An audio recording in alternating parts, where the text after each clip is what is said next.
Hi guys, and welcome back to the BroBryceCooks channel. You're right here in the BroBryceCooks kitchen.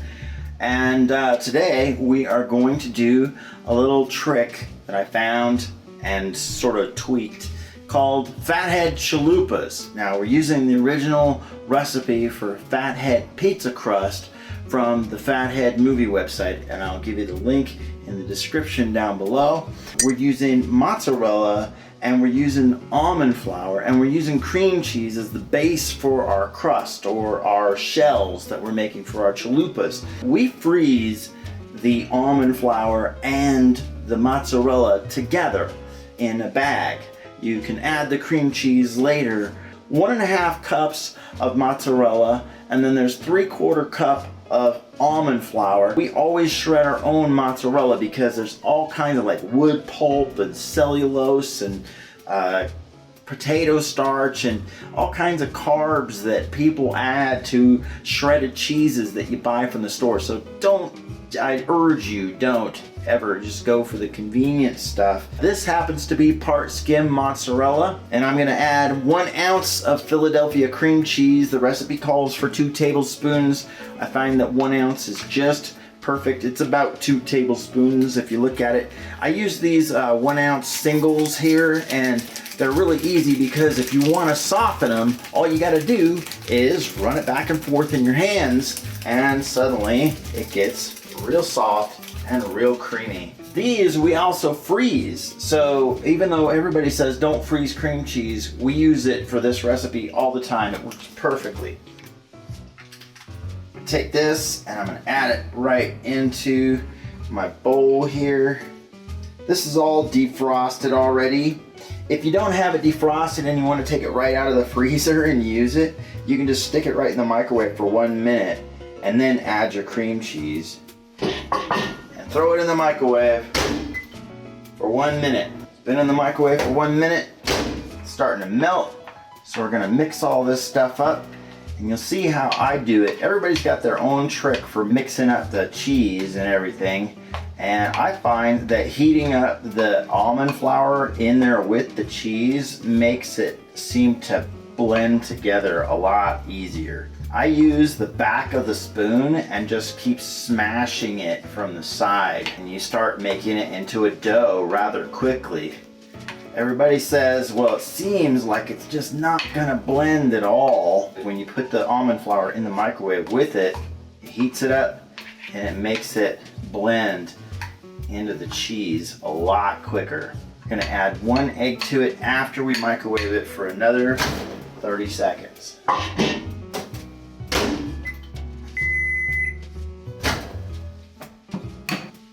Break our egg in there. I just like to go at it from the side with the back of the spoon. It just makes it just smash into itself, and it does all the kneading for me. I got this garlic and chili salt. This stuff is super yummy, and it makes for an incredible chalupa crust. Just get that really well incorporated. And if it gets too hard to work with at any point during this recipe, you take this stuff and you put it back in the microwave for like 10 seconds at a time. That way you get it just the shape and the smoothness that you want. If it gets too hard to work with or too stringy, it's time to put it back in the microwave and melt it back down. At this point, we are good to go to put it into our cookie sheet. Alright, now I'm about to show you the messiest part of the job, and that is laying out your chalupa crust or your pizza crust. Now when you're dealing with this Fathead pizza stuff, it's really sticky on your hands. So I got a trick for you. I'm using some nitrile gloves. So I get these down at the HF, if you know what I mean. And then I take some coconut oil and I just get a little tiny bit on the end of my finger here. That's all I need, right? And then I take it and I rub it all over my hands, just like this, right? So I get it all over these gloves, and then that way I don't have to mess with the dough sticking to my hands at all. It just doesn't stick at all. Normally this stuff sticks like crazy. So I got it nice and soft. I heated it up for another 10 seconds in the microwave, And now what I'm gonna do is I'm gonna split this up 4 ways. So first off, we got split 2 ways. I'll split this again 2 ways. So now I got enough for 2 chalupas here. And if you don't have parchment paper, go get some, please. Don't talk to me about what you're sticking to. I'm just gonna press this out, make it nice and round. Be about the size of a taco shell, right? If it's good and soft, it should press out pretty easy. All right, I like to use my palms because it pushes it out more evenly. You wanna get it about 1/8 of an inch thick. You're gonna stagger these in a large cookie sheet. See how easy that moves? If it doesn't move that easy, you probably got it too cold and it's not handling well. And if you got any edges that are rough or something, you could just push them in and smooth them out and fill them in. If a little hole develops in the middle, it's not a big deal. You can just fill it right back in and smooth it out. It's not a big deal. This is not a game of perfection or anything, but just know that it's a lot easier to work with when it's super soft. I'm gonna split this one up in half again. There we go. We got 2 more there. And I just try to get them as close to the same size as possible. And it's starting to stick a little bit to my hand, so all I gotta do is freshen up that coconut oil and it will not stick anymore. See? Makes it go really fast. You don't have to have a big mess. And then when you're done, you just take these gloves, throw them in the trash, and you're done with the mess. I'm gonna dust these one more time with a little bit of this chili garlic stuff because it's super yummy. And I like it. I like it to hit your tongue right when you taste it. Perforate these crusts, each one, so that they don't get too poofy and thick. You want these things to stay relatively thin. You would do this for a pizza crust too. And really the only difference between this and a pizza crust would be that you would use Italian seasonings. All right, we're ready to go in the oven. 425 degrees. And normally I would say 8 minutes. But make sure you keep an eye on your stuff because it might burn. Hi there, I'm Julie. We are cooking taco meat today. In this lovely little skillet on medium heat, I have a 1/3 pound Angus pre-cooked burger and it's all ground up, ready to go. You can brown any kind of hamburger that you would like. In the pan, we also have a tablespoon of butter, some sea salt, we're gonna season it well, just regular black pepper, organic cumin, ground cumin, and we like a lot of cumin in ours. You can season to your own flavoring. Chili powder, just good old traditional chili powder. Again, I like a good healthy dose. It gives it a good kick of spice. We also have beautiful smoked ghost chilies already ground. This one, I'd be very cautious with, but we put a little bit in there. It's delicious. Some ground cayenne pepper. Too much of this one, but good amount too. Good old garlic. Last but not least, I have some chopped onions.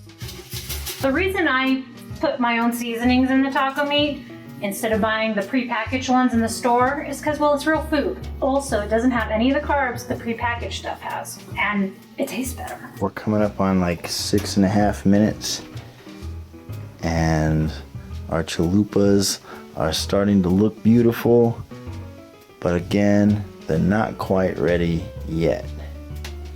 Want to be a nice brown, but they're getting there. So my meat is just a little dry from all the seasoning, so I am going to add a little bit of water. And then I'm going to let that just boil out, just like you would on the prepackaged seasonings, for example. They always tell you to add water, and this is why. And it's going to get more into the meat and infused. And that way you'll have a more flavorful meat and it won't be dry. We're ready to open it up. Oh, those are beautiful. These are beautifully golden, wonderful tortilla looking things here. And they are going to be perfect for throwing some chalupas together. You can freeze these, you can put them in a Ziploc bag together. 2 of these will fit in a sandwich bag really easily together. But what we're gonna do is, while it's still warm, we're gonna go ahead and fold it over. Now, if it's cooled down already before you fold it over, then stick it in the microwave for like 15-20 seconds and it'll become flexible again. But it's really important you do this while it's still hot, otherwise the thing will just break, okay? Nice and neat while they're still flexible. They are made of cheese basically, so they will fold pretty nicely. Okay, so it looks like most of the water and moisture is evaporated, and we're gonna pull this off the heat now and get ready to put it on our chalupa. We're gonna load 1 ounce of this burger taco meat into that. 1 tablespoon of sour cream. And I'm gonna have myself a little cheese. And I'm gonna fix up my chalupa. 1 tablespoon of sour cream.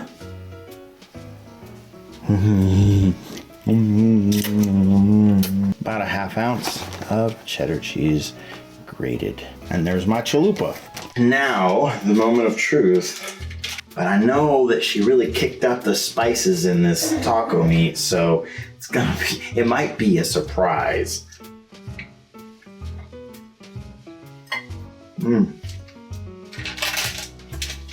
That is so delicious.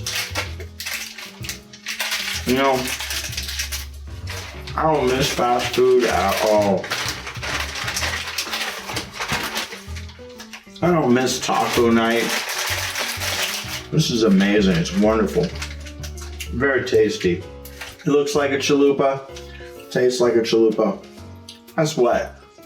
It freaking is a chalupa. Make sure that you subscribe by clicking that video button right up there in the top. Next video, when it comes out, will be somewhere over in that corner. And the previous video will be over there in that corner.